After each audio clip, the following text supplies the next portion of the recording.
Hello दोस्तों, नमस्कार। आज हम पढ़ेंगे राजस्थान का इतिहास। और राजस्थान के इतिहास से जो भी इम्पोर्टेंट क्वेश्चन है वो इसमें दिए हुए हैं। मैं गारंटी देता हूँ इसमें RAS, PSI, REET, CET, JEN, AEN, कनिष्ठ अनुदेशक, पटवार, फर्स्ट सेकंड थर्ड ग्रेड के टीचर और कॉलेज व्याख्याता, कांस्टेबल इत्यादि जितनी भी नौकरियां हैं वो राजस्थान से आने वाले क्वेश्चन इसमें से बाहर नहीं जाएंगे। अब राजस्थान का इतिहास है तो राजस्थान के इतिहास से सारे क्वेश्चन समेटे हुए हैं इसमें। और इसमें जो को यदि आपने व्याख्या भी देख ली साथ साथ में तो ये समझ लेना कि आपने क्वेश्चन का पूरा हल निकाल लिया। चलो पढ़ते हैं। तो पुरातात्विक स्थल राजस्थान में पुरातात्विक सर्वेक्षण का कार्य सर्वप्रथम 1871 ईस्वी में प्रारंभ करने का श्रेय किसे जाता है? तो ये जाता है ACL कार्लाइल को। इसके बारे में देखते हैं। तो भारतीय पुरातात्विक सर्वेक्षण विभाग की स्थापना अलेक्जेंडर कनिंघम ने की थी। और कब की थी? 1861 ईस्वी में।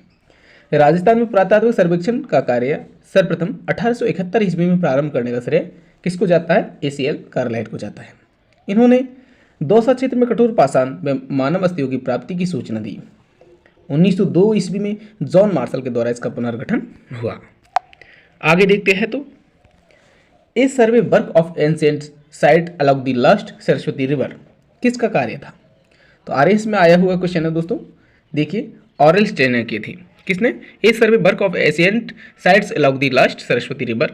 ये किसकी खोज थी? किसका कार्य था? ऑरेल स्टेन का। अब देखते हैं तो इसकी व्याख्या ऑरेल स्टेन के बारे में। सरस्वती और द्विशती नदियाँ घाटियों आर्यों की प्राचीन बस्तियों की शरण स्थल रही है। ऑरेल स्टेन घग्गर को वैदिक कालीन प्रसिद्ध नदी सरस्वती मानकर ही सर्वेक्षण की उत्कंठा से आए थे। वे औलधम के मत व कार्य की वह प्रसिद्ध नदी रेगिस्तान में खो गई थी, पर खोज करके प्रकाश डालना चाहते थे। उन्होंने अपने सर्वेक्षण कार्य को अप्रैल 1942 ईस्वी में जियोग्राफिकल जनरल में शीर्षक भी क्या? A survey work of ancient sites along the last Saraswati river रखा। ऑरेल स्टेन के इन प्रयास से घग्गर को सरस्वती का वर्तमान रूप मानने में लोकप्रियता मिली। मतलब घग्गर को ही क्या माना? सरस्वती नदी माना। आगे आते हैं। कालीबंगा उत्तरी राजस्थान के हनुमानगढ़ जिले में नदी के किनारे स्थित है। तो आप जानते हो अभी करंट में आया हुआ क्वेश्चन है ये। तो और इनमें भी कितनी बार आ चुका है आप देख लीजिए। तो कालीबंगा उत्तरी राजस्थान के हनुमानगढ़ जिले में किस नदी के किनारे? तो आप जानते हो घग्गर नदी के किनारे है। चलो नेक्स्ट आते हैं। कालीबंगा, सरस्वती व द्विशती नदियों की घाटियों में हड़प्पा कालीन विकसित सभ्यता के अवशेष प्राप्त हुए। यहाँ से इन नदियों का वर्तमान स्वरूप घग्गर नदी है। नेक्स्ट आते हैं। सिंधु घाटी से अलग एक हड़प्पा उत्खननकर्ताओं द्वारा निम्नलिखित में से किसका वर्णन किया हुआ है? तो ये किया हुआ है कालीबंगा का। सिंधु घाटी से अलग एक हड़प्पा उत्खननकर्ताओं द्वारा निम्नलिखित में से किसका वर्णन किया है? कालीबंगा का। नेक्स्ट आते हैं। राजस्थान का कौन सा सैंधव स्थल घग्गर नदी के किनारे स्थित है? तो हम जानते हैं कालीबंगा है। नेक्स्ट आते हैं। किसे सिंधु सरस्वती सभ्यता का एक महत्वपूर्ण केंद्र कहा जाता है? तो किसको? कालीबंगा को कहा जाता है। नेक्स्ट आते हैं। कालीबंगा का शाब्दिक अर्थ है तो क्या है? काले रंग की चूड़ियाँ। नेक्स्ट आते हैं। कालीबंगा सभ्यता को सर्वप्रथम प्रकाश में लाने का श्रेय किसको जाता है? तो ये जाता है अमलानंद घोष को। और आपको पहले ही व्याख्या में मैं बता चुका हूँ कि अमलानंद घोष, सॉरी इसमें दिखाया नहीं है, तो किसको? कमलानंद घोष को जाता है। इसके बाद आते हैं। देखिए यहाँ पे बता देते हैं। कालीबंगा राजस्थान के हनुमानगढ़ जिले मुख्यालय में दक्षिण पश्चिम में स्थित है। कालीबंगा की खोज किसने की थी? इतालवी इडोलॉस्टिजी लुइगी पियो टेस्टिटोरी ने की थी। और ये 1951-52 में भारतीय पुरातत्व सर्वेक्षण के तत्कालीन महानिदेशक कौन थे? अमलानंद घोष ने पुनः खोज की तथा इसका उत्खनन 1961 से 1969 ईस्वी के मध्य बीबीलाल बीके थापर और श्री MD खरे के M श्रीवास्तव और SP श्रीवास्तव ने करवाया। याद रखिएगा, व्याख्या में ही सब कुछ छिपा हुआ है। उत्खनन कब हुआ था? 61 से 69 के बीच में। नेक्स्ट आते हैं।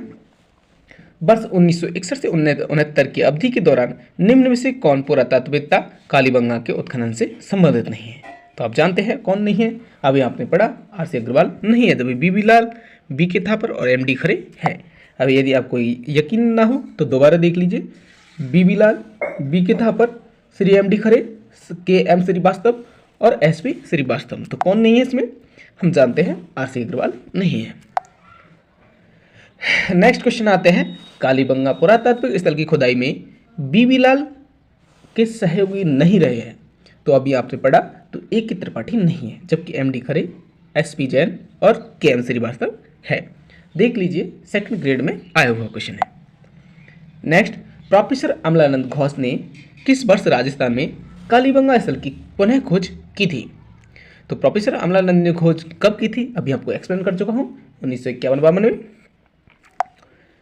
कालीबंगा स्थल हनुमानगढ़ जिला मुख्यालय से किस दिशा में स्थित है? तो देखो, जेल प्रहरी में आया हुआ क्वेश्चन है और ये अपना दक्षिण पश्चिम राजस्थान में स्थित है। कालीबंगा हनुमानगढ़ से दक्षिण पश्चिम में स्थित है। नेक्स्ट क्वेश्चन, एक अभिकरण ने कालीबंगा के उत्खनन कार्य का उत्तरदायित्व संभाला। तो सॉरी, किस एक अभिकरण ने कालीबंगा के उत्खनन कार्य का उत्तरदायित्व संभाला? तो किसने? भारतीय पुरातात्विक सर्वेक्षण नई दिल्ली ने इसका उत्तरदायित्व संभाला।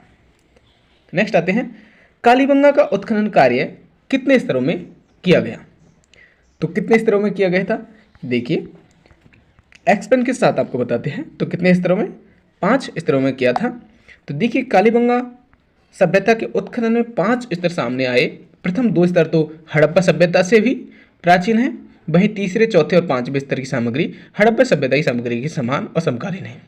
इस आधार पर कालीबंगा सभ्यता को 2 भागों में बांटा है, प्राक हड़प्पा और हड़प्पा सभ्यता। नेक्स्ट आते हैं, किसने कालीबंगा को सिंधु घाटी साम्राज्य की तृतीय राजधानी कहा है? तो किसने कहा? दशरथ शर्मा ने। काफी इंपॉर्टेंट क्वेश्चन है। नेक्स्ट क्वेश्चन आते हैं, देखिए, इतिहासवेत्ता दशरथ शर्मा ने कालीबंगा को सिंधु घाटी साम्राज्य की तृतीय राजधानी कहा। नेक्स्ट, राजस्थान में सभ्यता के किस स्थल पर सबसे प्रथम बार हल से जुते हुए खेत के साक्ष्य मिले हैं? तो आप जब भी क्वेश्चन आता है हल के जुते हुए खेत, तो कहाँ से मिले हैं? कालीबंगा से आते हैं। कितनी बार क्वेश्चन आ चुका है, देखिए। कालीबंगा स्वतंत्र भारत का वह पहला पुरातत्व स्थल जिसका स्वतंत्रता के बाद पहली बार उत्खनन किया गया।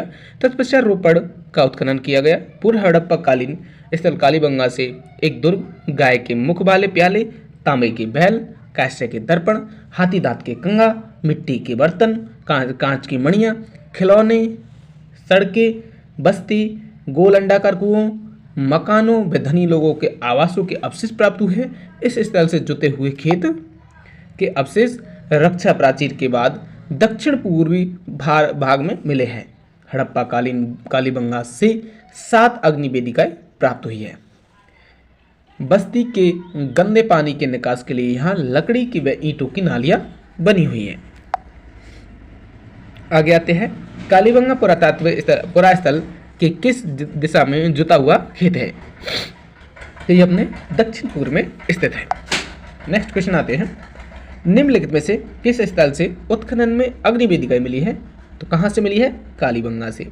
नेक्स्ट, निम्नलिखित में से किस पुरातत्व स्थल पर घरों में अंडाकार कुएं मिले हैं? तो भी आपने देखा, कालीबंगा से। नेक्स्ट, प्राक हड़प्पा युगीन संस्कृति में प्राप्त हुए हैं, तो क्या मिले हैं? कहाँ से? कालीबंगा से। प्राप्त मतलब हड़प्पा से भी पूर्व है ये प्राक हड़प्पा युगीन संस्कृति कालीबंगा की। नेक्स्ट आते हैं, कालीबंगा क्षेत्र से कितनी अग्नि वेदिकाएं प्राप्त हुई है? तो आपने देखा कितनी? 7 अग्नि वेदिकाएं प्राप्त हुई है। नेक्स्ट, कौन सा एक कालीबंगा सभ्यता से संबंधित नहीं है? तो आपको पता है, लोहे के उपकरण, क्योंकि वहाँ लोहे की खोज नहीं होती है उस वक्त। नेक्स्ट आते हैं, निम्न में से कौन सा पुराविशेष कालीबंगा से संबंधित नहीं है? तो शैल चित्र नहीं है, इसका भी अभी हम किसी भी व्याख्या में दिखाया नहीं मैंने आपको। नेक्स्ट आते हैं, निम्नलिखित में से कौन सा कथन कालीबंगा सभ्यता से विशेष से नहीं है? तो आपको पता है, प्राक हड़प्पा अग्नि वेदिकाएं साक्ष्य मिले हैं। कालीबंगा सभ्यता के विषय में सही नहीं है, तो प्राक हड़प्पा नहीं, ये हड़प्पा कालीन तो मान सकते हैं, लेकिन प्राक हड़प्पा नहीं मान सकते अग्नि वेदिका को। आगे आते हैं, देखिए सही क्या क्या था, ये तो गलत माना है। कालीबंगा से ऊंट की हड्डियों के साक्ष्य मिले हैं। कालीबंगा से प्रथम अंकित किए गए भूकंप के साक्ष्य मिले हैं। कालीबंगा की खोज एक इतालवी इंडोलॉजिस्ट लुई पिएगो टेस्टिटोरी ने की थी। नेक्स्ट आते हैं, देखिए विकसित हड़प्पा में अग्निवेदिका के साक्ष्य मिले हैं। कालीबंगा में लगभग 2600 ईसा पूर्व भूकंप के सबसे प्राचीनतम साक्ष्य मिले हैं। तो विकसित हड़प्पा में अग्निवेदिका के साक्ष्य मिले हैं, जबकि प्राक हड़प्पा में नहीं मिले। तो आप व्याख्या को भी पढ़ोगे तो आप ज़्यादा आपको मतलब समझ में आएगा कि भाई क्या क्या क्वेश्चन क्या कह रहा है। कालीबंगा से प्राप्त चबूतरे निर्मित हैं तो मिट्टी की ईंटों से। देखते हैं कालीबंगा का एक फर्श पूरे हड़प्पा काल का एकमात्र ऐसा उदाहरण है जहां अलंकृत ईंटों का प्रयोग हुआ है। मकानों की नालियां, शौचालय, भट्टियों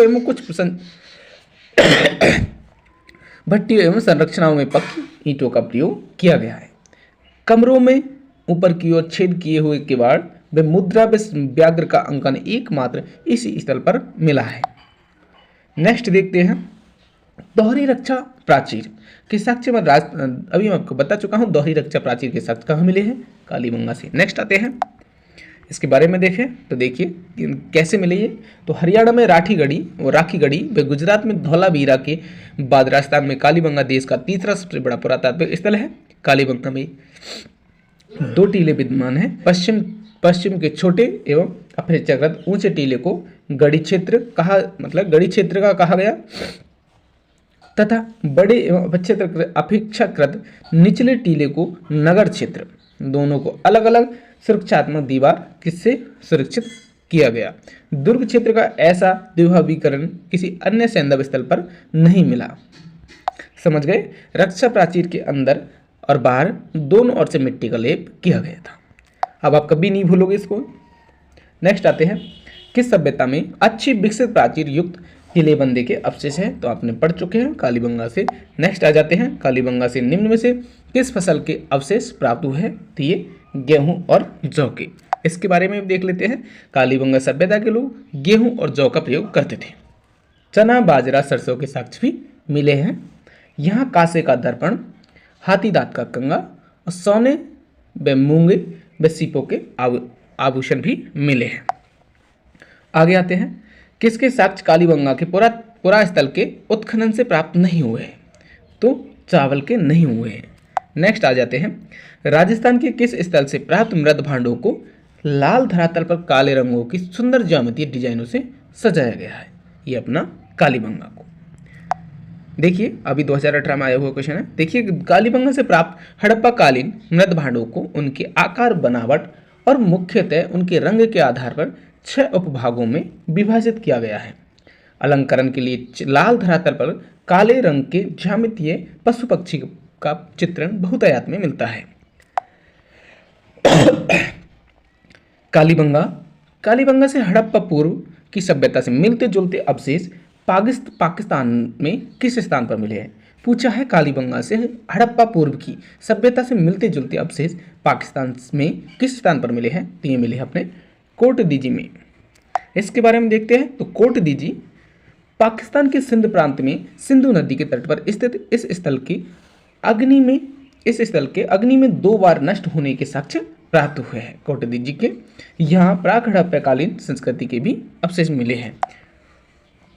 आगे आते हैं कोटदीजी संभव सभ्यता का संबंध रहा है तो ये हड़प्पा पूर्व की सभ्यता से। नेक्स्ट आहड़ का प्राचीन नाम था, तो आप समझ गए होंगे आघाटपुर था, लेकिन जबकि इसमें ये दे रखा है आघातपुर, धूलकोट, तो ऐसा नहीं, सॉरी दोनों ही नाम है, तो इस वजह से कंफ्यूज हो गए और आंसर कोई सा भी नहीं करा। देखिए आघाटपुर और धूलकोट इनके नाम थे, तो इस वजह से ऑप्शन में नहीं माना। आगे आते हैं किस सभ्यता को धूलकोट भी कहा जाता है, तो अभी आपको दिखाया किसको, आहड़ को ही आघाटपुर कहा जाता है। दूसरी सभ्यता आ चुकी है। आहड़ में खुदाई के बाद 400 साल पुरानी ताम्रपाषाण युगीन संस्कृति की खोज की थी, जिसे किस नाम से जाना जाता है, तो जिसे नामक एक टीले के नीचे दबा दिया गया है। तो किस टीले के नीचे, धूलकोट के नीचे दबा दिया गया। नेक्स्ट आते हैं आहड़ सभ्यता किस अन्य नाम से जानी जाती है, तो ये अपने आघाटपुर के नाम से जानी जाती है। निम्न में से तो आते हैं निम्न में से किस स्थल को ताम्रवती नगरी के नाम से भी जाना जाता है, तो किसको, आहड़ को। नेक्स्ट आते हैं, देखिए आहड़ के बारे में, यहाँ ताम्र उपकरण बर्तन काले व लाल रंग के मृदभांड आदि प्राप्त हुए हैं। तांबे के उपकरणों की प्रचुरता के कारण इसे प्राचीन काल में ताम्र नगरी कहा जाता था। आहड़ की विशिष्ट आकृति के बर्तनों को ब्लैक एंड रेड बेयर कहा जाता है। क्या कहा जाता है? Black and red ware. Next आते हैं, आहड़ सभ्यता का उत्खनन कार्य 1953 ईस्वी में सर्वप्रथम किसके निर्देशन में हुआ? तो ये हुआ था अक्षयकीर्ति व्यास के निर्देशन में। याद रखिएगा, आहड़ का किसके? अक्षयकीर्ति व्यास के निर्देशन में। देखिए इसके बारे में, आहड़ स्थल की खोज सर्वप्रथम 1953 ईस्वी में अक्षयकीर्ति व्यास ने तथा रतन चंद्र अग्रवाल ने 1954 ईस्वी में की। 1961-62 ईस्वी में हंसमुख धीरज लाल साकरिया के नेतृत्व में इस स्थल का उत्खनन करवाया। आहड़ का संपूर्ण कालक्रम 2 कालखंडों में बांटा जा सकता है। तो दो कालखंडों में बांटा जा सकता है। प्रथम कालखंड अपना ताम्रयुगीन और द्वितीय कालखंड लोह युगीन था। तो याद रखिएगा, आहड़ से लोहे भी प्राप्त हुए होंगे। नेक्स्ट, निम्न में से कौन सा सुमिलित नहीं है? तो देखिए, बैराट से दयाराम साहनी, कालीबंगा से ए घोष और बागोर से पी.एन. मिश्र सही है। जबकि आहड़ से कौन थे मैंने आपको बता चुका हूं। यदि नहीं समझ में आया तो देखिए, अक्षयकीर्ति व्यास थे। समझ गए? इसके बाद आते हैं, आहड़ का उत्खनन कार्य किसके नेतृत्व में निष्पादित हुआ? तो ये एच.डी. साकलिया के निर्देशन में।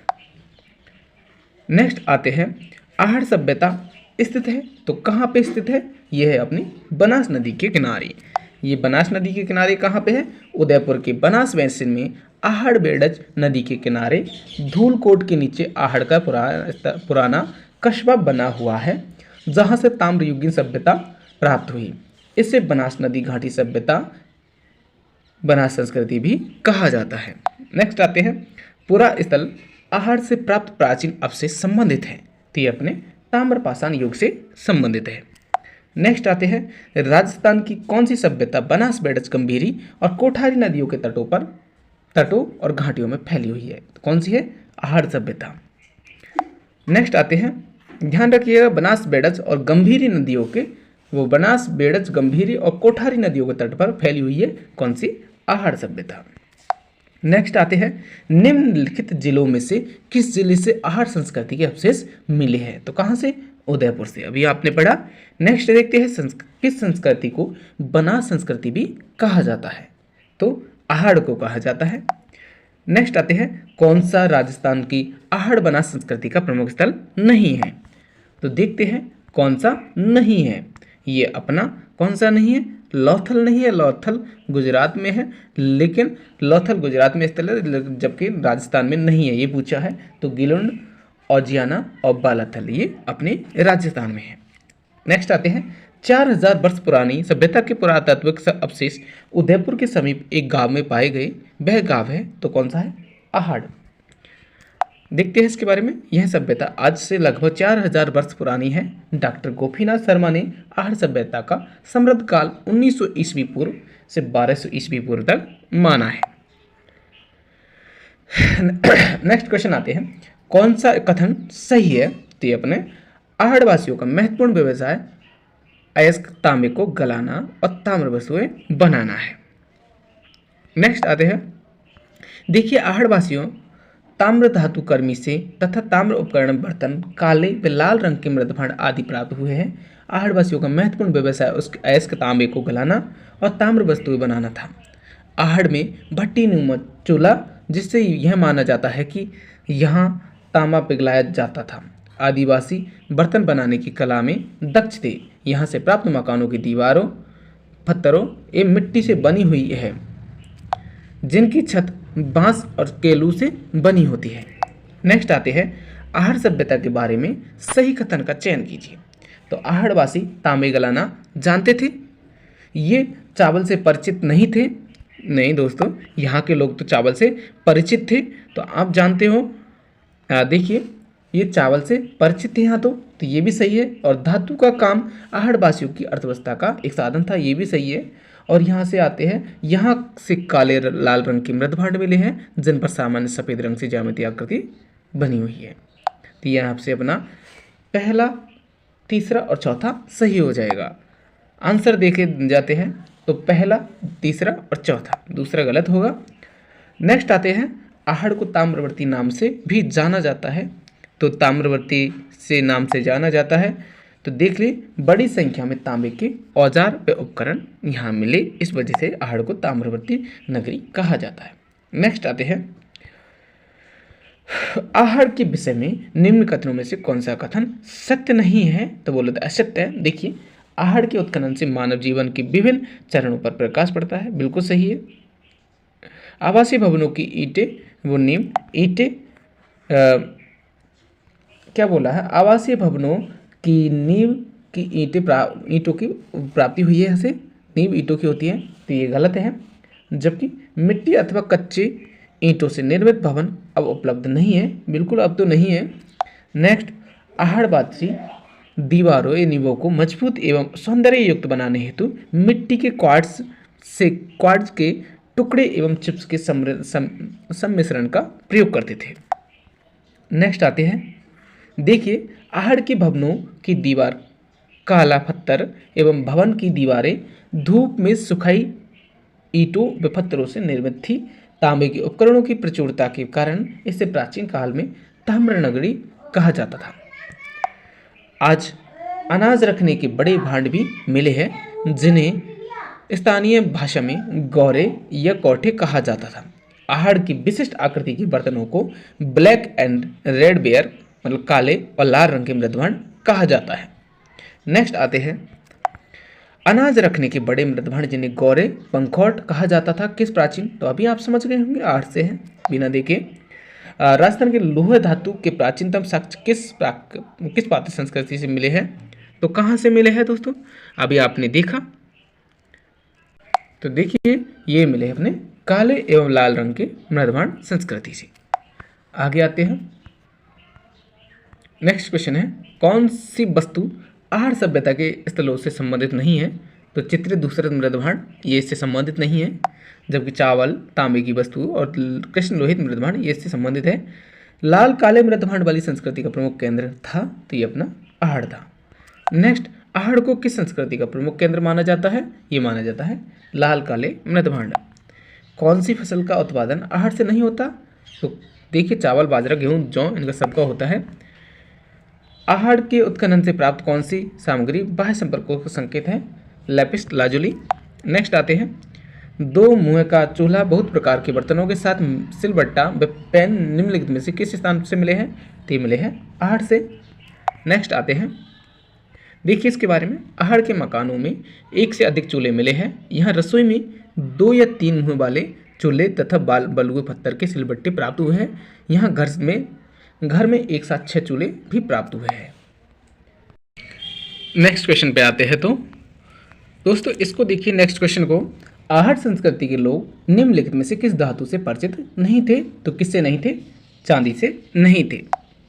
देखिए, आहड़ वासी तांबे के साथ लोहे के उपकरणों का भी प्रयोग करते थे।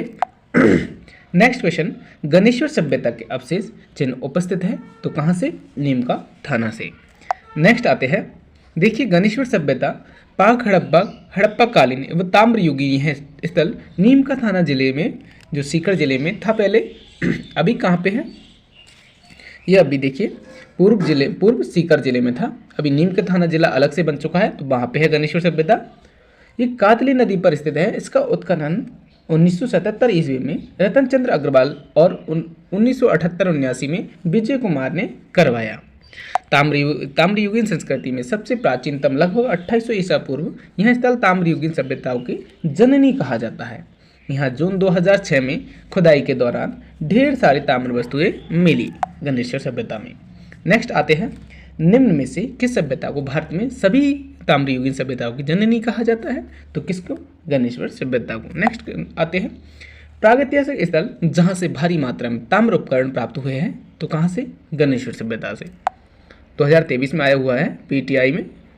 नेक्स्ट, निम्न में से किस नदी के किनारे स्थित गणेशवर में ताम्रयुगीन सभ्यता के अवशेष प्राप्त हुए हैं? तो कहाँ से? कातली नदी के किनारे। तो किस नदी के किनारे पूछा है? तो कातली नदी के किनारे। कातली नदी स्थित है, तो कातली नदी कहाँ स्थित है? आप समझ गए होंगे, नीम का थाना में है। और किससे? गणेश्वर सभ्यता से संबंधित है कातली नदी। गणेश्वर सभ्यता की खोज किसने की थी? तो ये की थी रतनचंद्र अग्रवाल ने। नेक्स्ट आते हैं, गणेश्वर सभ्यता किस काल से संबंधित है? तो ये अपने ताम्र कांस्य युगीन थी।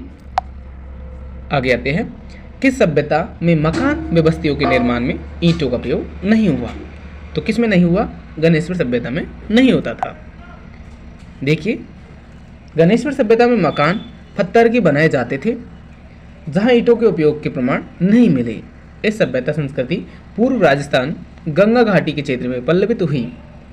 ताम उपकरणों में बाण, छैनियाँ, मछली पकड़ने के कांटे, दोहरे पेचदार सिरा वाली ताम्रपिंड, उस तरह की फलक, अंगूठियाँ प्राप्त हुई है। गणेश्वर में मिट्टी के कपिश वर्णी 2 प्रकार के बर्तन मिले हैं। हड़प्पा पूर्व संस्कृति के हल्के लाल रंग के बर्तन, हड़प्पा पूर्व संस्कृति के हल्के लाल रंग के बर्तन और लाल चिकनी मिट्टी विशिष्ट चित्रकारी वाले मजबूत बर्तन। इन बर्तनों में मर्तबान कलश, ढक्कन हांडी प्रमुख है हांडी।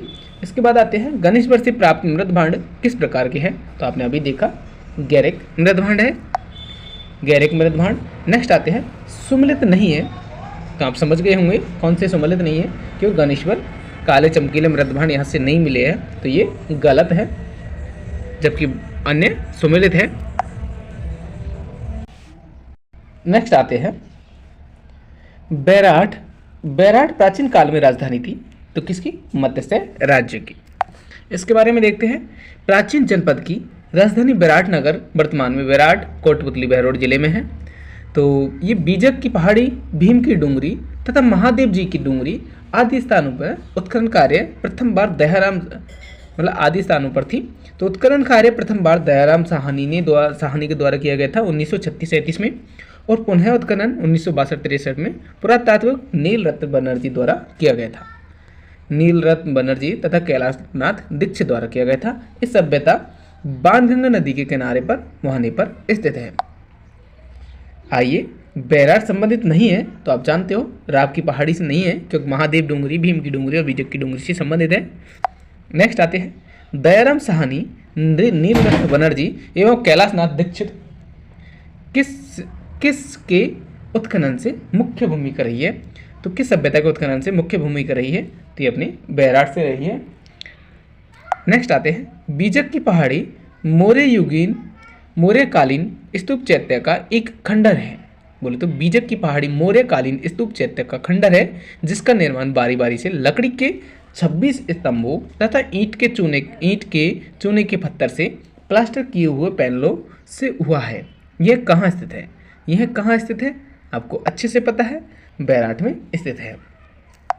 नेक्स्ट आते हैं, निम्न में से कौन मत्स्य की राजधानी थी जिसका उल्लेख महाभारत में एक राज्य के रूप में किया गया, जो जयपुर, अलवर और भरतपुर के हिस्सों तक फैला हुआ था? तो कौन सा? विराटनगर। नेक्स्ट आते हैं, भीम की डूंगरी, गणेश डूंगरी राजस्थान की किस सभ्यता से संबंधित है? तो अपन जानते हैं किससे संबंधित है, ये अपने बैराठ से संबंधित है। नेक्स्ट आते हैं, विराटनगर में प्रथम उत्खनन किसके नेतृत्व में किया था? तो ये दयाराम साहनी के नेतृत्व में किया था। नेक्स्ट आते हैं, निम्नलिखित में से किस पुरातत्व स्थल का 1962-63 में NR बनर्जी एवं KN दीक्षित ने उत्खनन किया था? तो ये किया था बैराठ का। नेक्स्ट आते हैं, बैराठ में किस सभ्यता के अवशेष प्राप्त हुए हैं? तो ये मौर्यकालीन सभ्यता के अवशेष प्राप्त हुए हैं। इसके बारे में देखते हैं। तो बैराठ सिंधु घाटी सभ्यता के प्रागैतिहासिक काल के समकालीन इस स्थल में मौर्यकालीन एवं मध्यकालीन अवशेष प्राप्त हुए हैं। इसके उत्खनन में 36 मुद्राएं मिली है, जिनमें 8 चांदी की पंचमार्क मुद्राएं और 28 इंडो ग्रीक, जिसमें 16 मुद्राएं राजा मिनेंडर की थी। तो 28 इंडो ग्रीक मुद्राएं प्राप्त हुई है। नेक्स्ट आते हैं, नेक्स्ट क्वेश्चन है अपना, किस स्थल से इंडो ग्रीक शासकों के 28 सिक्के प्राप्त हुए हैं? तो ये हुए हैं बैराठ से। नेक्स्ट क्वेश्चन आते हैं, निम्न में से किस स्थल से यूनानी शासक मिनेंडर को 16 सिक्के प्राप्त हुए हैं? तो 16 सिक्के मिले हैं बैराठ सभ्यता से। नेक्स्ट, निम्नलिखित में से किस उत्खनन स्थल से चांदी की मुद्रा पंचमार्क प्राप्त हुए हैं? तो कहां से? बैराट से। नेक्स्ट क्वेश्चन आते हैं, सही कथनों को चुनिए।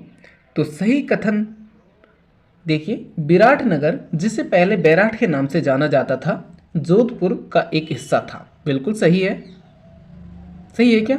नहीं, ये जोधपुर का हिस्सा नहीं था, जयपुर का हिस्सा था। बैराट मौर्य साम्राज्य का हिस्सा था। बिल्कुल सही है, तो ऑप्शन सेकंड सही हो जाएगा। नेक्स्ट आते हैं, किस प्राचीन सभ्यता में सम्राट अशोक के 2 शिलालेख पाए गए? तो ये पाए गए थे बैराट सभ्यता में।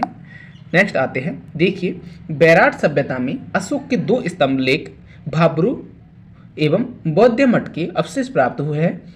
यहाँ स्थित बीजक पहाड़ी पर 1837 ईस्वी में कैप्टन बट द्वारा यह भाब्रू शिलालेख की खोज की गई, जिसके नीचे ब्राह्मी लिपि में बुद्ध धम्म संघ 3 शब्द लिखे हुए हैं, जिसे वर्तमान में कोलकाता संग्रहालय में रखा गया है। यहाँ 1999 में बीजक की पहाड़ी से बौद्ध मंदिर के अवशेष यहीं से प्राप्त हुए हैं। नेक्स्ट आते हैं, बैराट के पास भीम जी की डूंगरी के तल पर 2 शिलालेख, बैराट शिलालेख और लघु शिलालेख की खोज की गई। ये कहाँ पे है? ये किससे संबंधित है? तो अशोक से संबंधित है। नेक्स्ट आते हैं, सन 1837 ईस्वी में बीजक पहाड़ी स्थित अशोक के शिलालेख को किसके नाम से जाना जाता है? तो किसने खोजा था? सॉरी, तो बीजक के अशोक के शिलालेख को खोजा था कैप्टन बर्ट ने। आगे आते हैं, महाभारत काल के अवशेष कहाँ पर मिले? ये मिले हैं अपने अलवर के निकट बैराट व भरतपुर के नुहस में। नेक्स्ट आते हैं, नेक्स्ट क्वेश्चन है अपना, पहले इसके बारे में देख लेते हैं। बैराट की भीमसेन की डूंगरी में एक गड्ढा है जिसमें पानी भरा रहता है, इसे भीमताल कहते हैं। भीम ने द्रौपदी की प्यास बुझाने के लिए इस चट्टान में लात मारकर पानी निकाला था। बैराट बौद्ध विहार के अवशेष, गोल चैत्यगृह, रहस्यी शंखलिपि के प्रमाण, बुने हुए वस्त्र के अवशेष भी मिले हुए हैं। यहाँ से आगे आते हैं, बैराट स्थित पहाड़ी जहाँ बौद्ध विहार के अवशेष मिले हैं उसे जाना जाता है बीजक की पहाड़ी के नाम से। नेक्स्ट आते हैं, उत्तर गुप्तकालीन शंखलिपि में लिखे लेख मिले हैं, ये मिले हैं बैराट से। नेक्स्ट आते हैं, 300 ईसा पूर्व से 300 ईस्वी तक के काल में राजस्थान में गोल चैत्यागृह कहाँ मिले हैं? ये मिले हैं अपने बैराट से। नेक्स्ट क्वेश्चन आते हैं, किस पुरास्थल के निवासी वस्त्र बुनाई की तकनीक से परिचित थे? तो ये अपने बैराट से परिचित थे। नेक्स्ट आते हैं, राजस्थान में बौद्ध संस्कृति के अवशेष कहाँ मिले हैं? ये मिले हैं अपने बैराट में। नेक्स्ट आते हैं, देखते हैं इसके बारे में। प्राचीन काल में विराटनगर नाम से प्रसिद्ध बैराट स्थल की खुदाई में एक गोल मंदिर के अवशेष मृद भांड पर त्रिरत्न एवं स्वस्तिक अलंकार प्राप्त हुए हैं। यह अपने ढंग का अकेला शिलालेख है जिसमें अशोक ने 7 बौद्ध पुस्तकों के नाम बताए हैं। ऐसा माना जाता है कि यहाँ स्थित भीम की डूंगरी के पास महाभारत काल में पांडवों ने अपने अज्ञातवास का 1 वर्ष व्यतीत किया था। नेक्स्ट आते हैं, नेक्स्ट क्वेश्चन अपना, महाभारत काल के समय महाजनपद में पांडवों ने अज्ञातवास का समय बिताया, तो किस नाम से जाना जाता है उसको? तो मत्स्य के नाम से जाना जाता है। किस पुरा स्थल पर चित्र शैलाश्रय प्राप्त हुए हैं? ये अपने बैराट से चित्र शैलाश्रय प्राप्त हुए हैं। देखिए, वर्ष 1990 ईस्वी में बैराट के आसपास की पहाड़ियों में स्थित शैलाश्रय में अनेक शैलचित्र खोजे गए हैं। शताब्दिक शैलाश्रयों में लाल व अन्य रंगों में किया गया रेखांकन प्राप्त हुआ है। नेक्स्ट आते हैं, बैराट के बौद्ध मठ और अशोक स्तंभ के आधार पर राजस्थान के बौद्ध धर्म के प्रमुख स्थान थे। तो ये अपने बैराट, लालसोट, शेरगढ़ और नगरी।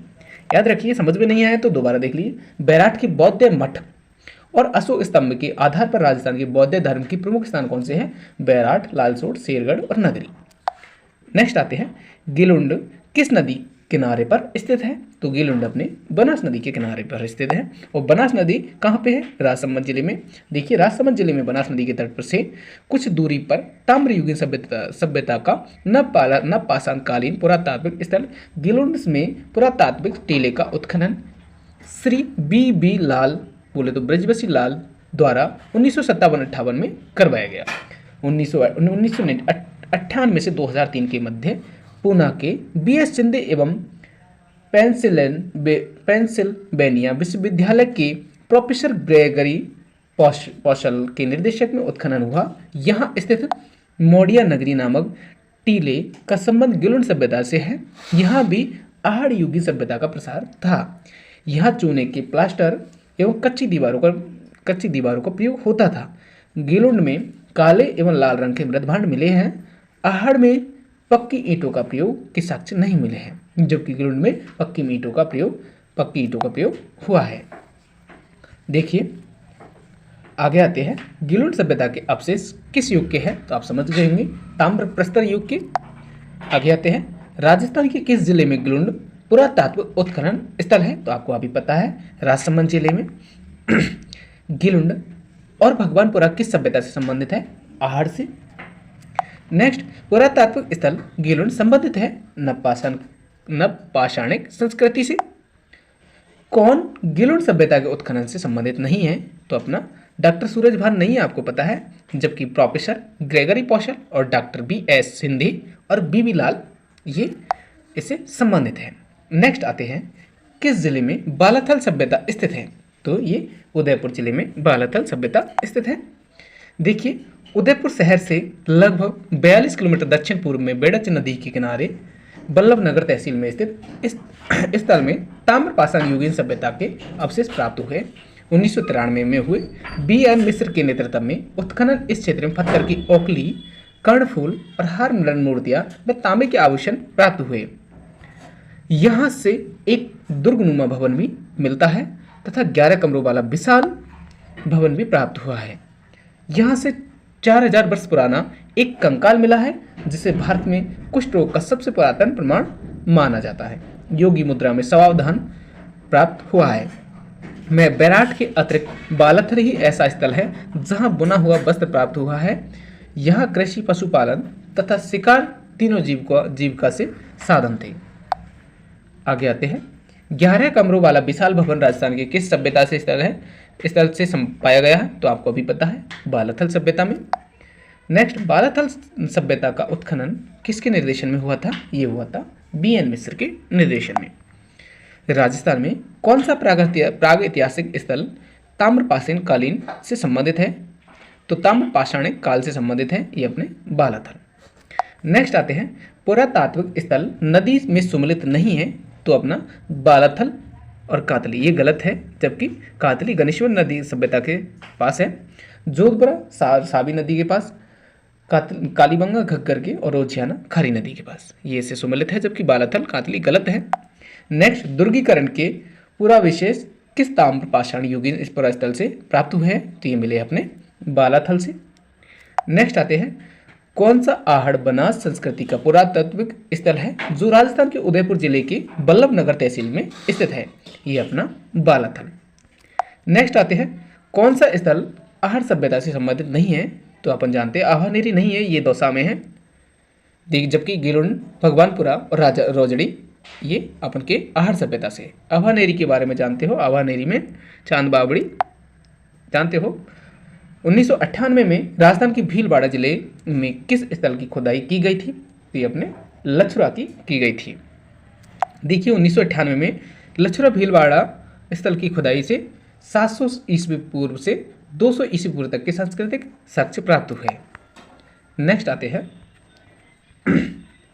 राजस्थान के किस जिले में पुरातात्विक बागौर कस्बा स्थित है, तो आपको पता है, भीलवाड़ा में बागौर कस्बा स्थित है। बागौर सभ्यता का उत्खनन स्थल भीलवाड़ा जिले से लगभग 25 किलोमीटर दूर कोठारी नदी के किनारे स्थित महासतियों का टीला है। डॉक्टर वीरेंद्र मिश्र के नेतृत्व में डॉक्टर LS लेसनिक एवं डेक्कन कॉलेज पूना और राजस्थान पुरातत्व विभाग के सहयोग से 1967 में उत्खनन किए। इस स्थल से प्रस्तर युग के लघु उपकरण, हथौड़े, छेद करने वाले पत्थर, गाय, बैल, सुअर आदि की हड्डियों के अवशेष प्राप्त हुए हैं। यहाँ प्राप्त एक कंकाल के गले में पत्थर और हड्डियों का हार पाया गया। बागौर से कृषि एवं पशुपालन के प्राचीनतम साक्ष्य प्राप्त हुए। इसे आदिम संस्कृति का संग्रहालय कहा जाता है। नेक्स्ट आते हैं, बागौर के बारे में निम्नलिखित कथनों को पढ़िए। बागौर में लघु पाषाणोकरण मिले हैं। BN मिश्र बागोर के उत्खननकर्ताओं में से एक थे। देखिए एक और दो दोनों सही है। आगे आते हैं, बागोर भीलवाड़ा जिले की कोठारी नदी के कांठे पर स्थित है। नेक्स्ट आते हैं, प्रागैतिहासिक काल की बागोर सभ्यता के अवशेष कोठारी नदी के तट पर किस स्थान से प्राप्त हुए हैं? यह है अपना महासतियों के नाम से। नेक्स्ट, राजस्थान में किस स्थल पर एक कंकाल के गले में 72 हड्डियों का हार पाया गया? ये पाया गया अपना बागोर से। नेक्स्ट क्वेश्चन आते हैं, राजस्थान में पशुपालन के प्राचीनतम साक्ष्य कहाँ से प्राप्त हुए? ये प्राप्त हुए थे अपने बागोर से। नेक्स्ट, प्रागैतिहासिक स्थल बागोर का सर्वप्रथम उत्खनन किसके निर्देशन में किया गया था? ये किया गया था BN मिश्र के निर्देशन में। बागोर के बारे में सही कथन है, तो बागोर में लघु पाषाणकरण पुरातात्विक सामग्री प्राप्त हुई। डॉक्टर एस, पहला है अपना बागोर से लघु पाषाणकालीन पुरातात्विक सामग्री प्राप्त हुई। सेकंड, डॉक्टर LS लेस्निक एवं पूना विश्वविद्यालय के सहयोग से यहाँ उत्खनन कार्य किया गया था। तो ये दोनों ही सही होंगे। आगे आते हैं, वह स्थान जिसे प्राचीन भारत का टाटा नगर कहा जाता है, तो वो है अपना रेड टाउन। नेक्स्ट देखिए, रेड सभ्यता प्राचीन राजस्थान का टाटा नगर के नाम से प्रसिद्ध नगर जो निबाई के समीप स्थित है। यह उत्खनन में एशिया का अब तक का सबसे बड़ा सिक्कों का भंडार तथा बड़ी संख्या में प्राचीन मूर्तियां मिली हैं। 1938-39 ईस्वी में दयाराम साहनी तथा 1938-40 ईस्वी में इस सभ्यता का उत्खनन डॉक्टर केदारनाथपुरी द्वारा किया गया। नेक्स्ट आते हैं, डॉक्टर केदारनाथपुरी किस पुरातात्विक स्थल के अनुसंधान करता है? तो ये अपना रेड टॉक के। नेक्स्ट क्वेश्चन है अपना, राजस्थान के किस पुरातात्विक स्थल में अपोलो डॉट्स का सिक्का प्राप्त हुआ है? तो ये प्राप्त हुआ है अपना अपोलो डॉट्स का सिक्का मिला है रेड टॉक से। देखिए इसके बारे में, 3075 आहत मुद्रा, मतलब रेड के उत्खनन से कितने मिले? 3075 आहट मुद्रा और पंचमार्क सिक्के भी पाए गए। रेड से आहत मुद्रा के अतिरिक्त 300 मालव जनपद के सिक्के और 14 मित्र सिक्के, 4 सेनापति सिक्के और 7 बापू सिक्के, एक यूनानी शासक अपोलो डॉट्स का सिक्का और 189 अज्ञात ताम्र सिक्के और इंडो सेसेनियन सिक्के प्रमुख मिले हैं। नेक्स्ट आते हैं, निम्नलिखित में से किस प्राचीन स्थल के उत्खनन से मालव जनपद की लोहे सामग्री की विशाल संग्रह की जानकारी प्राप्त हुई है? ये अपना रेड टॉक से। नेक्स्ट आते हैं, किस पुरातात्विक स्थल को पूर्व में मालव नगर कहते थे? तो ये नगर टॉक को कहते थे। पूर्व में मालव नगर कहते थे तो नगर टॉक को कहते थे। रेड टॉक मत कर देना। देखिए, नगर सभ्यता उनियारा कस्बे के पास स्थित स्थल जिसका प्राचीन नाम मालव नगर था। इस स्थल का प्राचीन नाम करकोटम या कारकोट नगर था। टॉक के पास इसे बसे इस नगर की खोज अंग्रेज पुरातात्विक LCL कार्लाइल ने की थी। कार्लाइल को यहाँ ऐसे सिक्के भी मिले थे जिन पर नागबहा महाजया और नागबहाजया लिखा था, इसलिए इस शहर का नाम नागवाड़ा से अपभ्रंश होते हुए नगर पड़ा। यहाँ बहुसंख्यक मात्रा में आहत मुद्राएं एवं मालव सिक्के प्राप्त हुए। इसका उत्खनन डॉक्टर KN पुरी के निर्देशन में हुआ। नेक्स्ट आते हैं, प्राचीन उत्खनन स्थल नगर राजस्थान के किस जिले में स्थित है? तो टॉक में स्थित है। नेक्स्ट आते हैं, पूरा उत्खनन स्थल बागोर एवं नाडोल क्रमशः किन जिलों में स्थित है? तो बागोर भीलवाड़ा में, नाडोल पाली में। नेक्स्ट क्वेश्चन है अपना, किस स्थल में जाख बाबा प्रतिमा प्राप्त हुई है? तो जाख बाबा की प्रतिमा अपना नोहे से प्राप्त हुई है। देखिए, भरतपुर जिले में रूपारेल नदी के तट पर स्थित नोहे गांव में 1963-64 ईस्वी में श्री रतन चंद्र अग्रवाल के निर्देशन में हुई खुदाई में कपिशवर्णी ताम्रयुगीन सभ्यता के अवशेष मिले हैं। यहाँ से प्रस्तर की विशालकाय यक्ष प्रतिमा और चुनार के चिकने पत्थर के कुछ टुकड़े प्राप्त हुए जिन पर मौर्यकालीन पॉलिश है। यहाँ की खुदाई से एक स्थान से 16 रिंग बेल मिले हैं। नेक्स्ट आते हैं, भरतपुर जिले के किस गांव में उत्खनन से ताम्रयुगीन सभ्यता के अवशिष्ट मिले हैं? तो भरतपुर के नोहे से। नेक्स्ट आते हैं, किस पुरातात्विक स्थल की खुदाई से खड़े यक्ष की प्रतिमा पाषाण प्रतिमा प्राप्त हुई है? ये अपने नोहे से प्राप्त हुई है। नेक्स्ट, सावी नदी के तट पर प्राचीन राजस्थान की सभ्यता का कौन सा स्थल बसा हुआ है? जोधपुरा बसा हुआ है। नेक्स्ट आते हैं, देखिए सावी नदी के किनारे कोटपतली बहरोड जिले के ग्राम जोधपुरा के प्राचीन टीले की खुदाई 1972-73 में राजस्थान पुरातत्व विभाग द्वारा आर.सी. अग्रवाल एवं विजय कुमार के निर्देशन में कराई गई। जोधपुरा के प्राचीन टीले का नाम धरतुल घाट है, जो धरतुल दास सन्यासी के नाम पर पड़ा प्रतीत होता है। जोधपुरा का उत्खनन 5 स्तरों पर किया गया। इस संस्कृति के मानव ने घोड़े का उपयोग रथ के खींचने में प्रारंभ कर दिया था।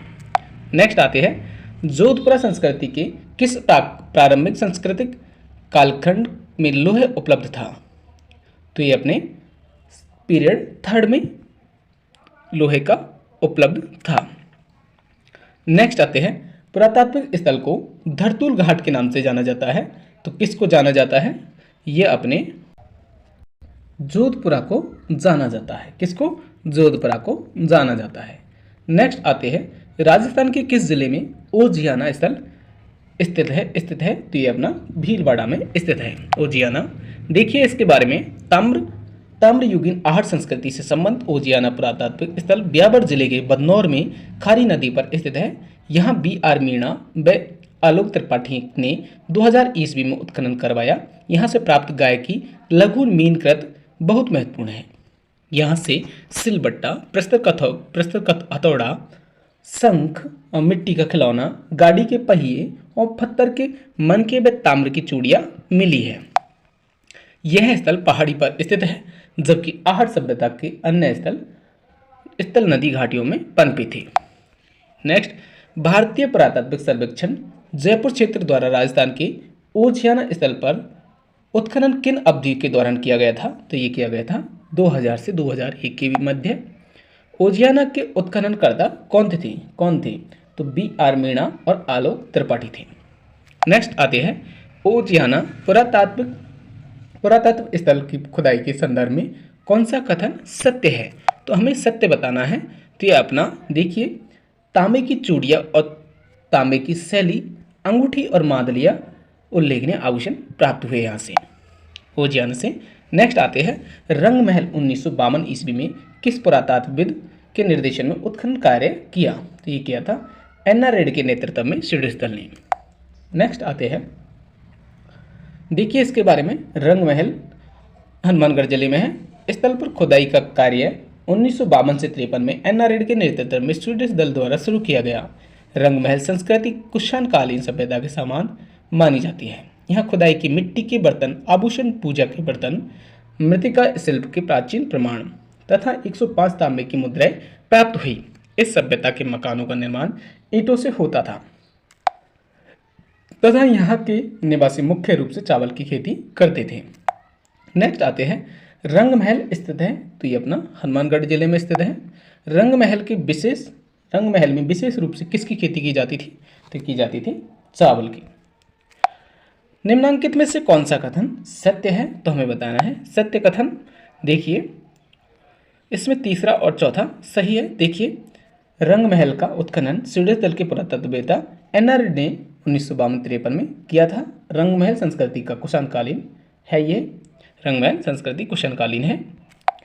आगे आते हैं, लूनी घाटी डिडवाना बूढ़ा पुष्कर के आसपास स्थित एक महत्वपूर्ण स्थल है। यह निम्नलिखित में से किस युग से संबंधित है? ये अपना मध्य पुरापाषाण युग से संबंधित है। देखिए इसके बारे में, सन 1971-76 में डॉक्टर अल्सन A.S. गाउडी एवं K.T.M. हेगड़े ने बूढ़ा पुष्कर, अजमेर एवं जैसलमेर के मध्य पाषाण काल के उपकरणों की खोज की। मध्य पाषाण काल के औजार लूणी और उसकी सहायक नदियों की घाटियों में भी प्राप्त हुए। बूढ़ा पुष्कर, हौरका और जायलपुरा स्थल किस युग से संबंधित है? तो ये अपने किससे संबंधित है? तो ये अपने संबंधित है किससे? ये अपने संबंधित है पुरापाषाण युग से। नेक्स्ट आते हैं, सुनहरी सभ्यता के अवशेष कहाँ से प्राप्त हुए हैं? तो झुंझुनू से प्राप्त हुए हैं। देखिए सुनारी सभ्यता के बारे में। सुनारी सभ्यता नीमकाथाना जिले में पड़ती है। पहले झुंझुनू में पड़ती थी, अब नीमकाथाना जिले में पड़ती है। खितड़ी तहसील के पास स्थित है। इस स्थल में खुदाई के दौरान लोहे के अयस्क से लोहा बनाने की प्राचीनतम भट्टियां मिली है सुनारी से। नेक्स्ट आते हैं खितड़ी के किस गांव में अयस्क से लोहा बनाने की भट्टियां के अवशेष मिले हैं? ये सुनारी के मिले हैं। नेक्स्ट, भीनमाल सभ्यता का पता रतनचंद्र अग्रवाल द्वारा वर्ष 1953-54 ईस्वी में सबसे पहले राजस्थान के किस जिले में लगाया गया? तो ये जालौर जिले में लगाया गया था।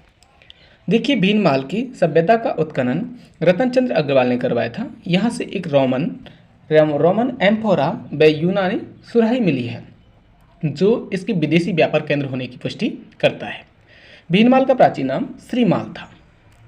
नेक्स्ट आते हैं राजस्थान के जालौर जिले में किस सभ्यता की खोज हुई थी? तो ये जालौर में भीनमाल की खोज हुई थी। पुरातात्विक कार्लाइल ने किस स्थल से महापाषाण कब्रों को खोजा था? ये अपना दौसा में खोजा था।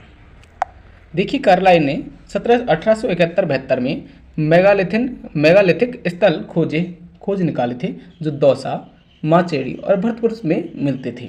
इन्हें महापाषाणिक समाधि स्थल कहा जाता है। और ये कहाँ पे है? कहा जाता है। नेक्स्ट आते हैं भीमबड़क शैलचित्र स्थित है, तो ये अपने जोधपुर में स्थित है। नेक्स्ट आते हैं जोधपुर में कालायना झील के ऊपर की पहाड़ी पर स्थित एक प्राचीन गुफा और मंदिर है जिसमें भीमबड़क मंदिर कहा जाता है। भीमबड़क में करीब 8000 साल पुराने शैल चित्रों के साथ चर्ट तथा अगेट से बने ब्लेड व बानों के नुकीले भाग मिले हैं। इस गुफा में 3200 किलो का एक विशाल शिवलिंग है। नेक्स्ट आते हैं राजस्थान में आलणिया के प्रागैतिहासिक चित्रों की खोज किसने की? तो ये की थी डॉक्टर जगत नारायण ने। नेक्स्ट आते हैं, देखिए इसके बारे में 14 अगस्त 1978 ईस्वी को डॉक्टर जगत नारायण श्रीवास्तव ने हड़ौती के घने जंगलों और पथरीली कंदराओं में शैल चित्रों की खोज की थी। हालांकि संदर्भिक राजस्थान ये सृजित पृष्ठ 1947 के अनुसार हड़ौती में शैल चित्रों को खोजने का काम सर्वप्रथम वर्ष 1953 ईस्वी में पद्मश्री डॉक्टर विष्णु श्रीधर बानकर ने किया। उन्होंने कोटा के निकट आलणिया नदी के किनारे चट्टानेश्वर मंदिर के पास 5 समूहों में 35 शैलाश्रय खोजे जो प्रागैतिहासिक काल के चित्र हैं। नेक्स्ट आते हैं मध्यमिका नगरी किस जिले में स्थित है? तो ये अपने चित्तौड़ जिले में स्थित है मध्यमिका। इसके बारे में देखते हैं तो मध्यमिका नगरी चित्तौड़ से 13 किलोमीटर दूर स्थित है। यह नगर बौद्ध एवं वैष्णव मूर्तियों के लिए प्रसिद्ध है। यहाँ गुप्तकालीन कला के अवशेष मिले हैं जिनका उत्खनन कार्य सर्वप्रथम 1904 ईस्वी में डॉक्टर भंडारकर तथा कालांतर में 1962 में केंद्रीय पुरातत्व विभाग द्वारा किया गया।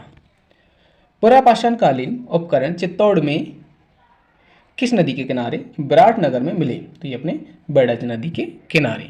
देखिए मध्य पाषाण काल के उपकरण चित्तौड़गढ़ के जिले के बनास बेड़ज नदी तंत्र की बागन और कादममाली नदी घाटियों तथा कोटा के चंबल नदी घाटी में पाए गए। नेक्स्ट 1870 ईस्वी में बूंदी में जयपुर और इंदरगढ़ से एक पुरापाषाण हाथ कुल्हाड़ी की खोज की थी। तो ये कहाँ पे है? ये अपना किसने की थी? ये की थी C.H. हैकट ने। वो C.A. हैकट ने की थी। C.A. हैकट ने। इसके बारे में देखते हैं तो 1870 से 71 ईस्वी में C.A. हैकट द्वारा सर्वेक्षण कार्य जयपुर और इंदरगढ़ में किया गया। हैकट ने यहाँ से क्वार्टजाइट से बनी पूर्व पाषाणकालीन हस्त कुठार सर्वप्रथम प्राप्त की। नेक्स्ट आते हैं सर्वप्रथम राजस्थान में कहाँ से पूर्व पाषाणकालीन हस्त कुठार खोज निकाली थी? तो ये थी जयपुर और इंदरगढ़ की। नेक्स्ट राजस्थान के किस जिले में डिडकर शैल कला पुरातत्व स्थल है? तो ये अपने अलवर में। देखिए इसके बारे में अलवर जिले में डिडकर शैल कला पुरातत्व के 7000 वर्ष पुराने शैल चित्र प्राप्त हुए हैं। नेक्स्ट राजस्थान राज्य के पुनर्गठन से पूर्व सर्वप्रथम सन 1934 ईस्वी में ताम्र सामग्री की प्राप्ति का स्थान है। ये परबतसर तहसील का कौन सा गांव? तो कुराड़ा गांव। इसके बारे में देखते हैं तो डिडवाना कोचामन जिले की परबतसर तहसील में स्थित कुराड़ा गांव में पुरातात्विक सर्वेक्षण विभाग द्वारा 1934 में उत्खनन किया गया।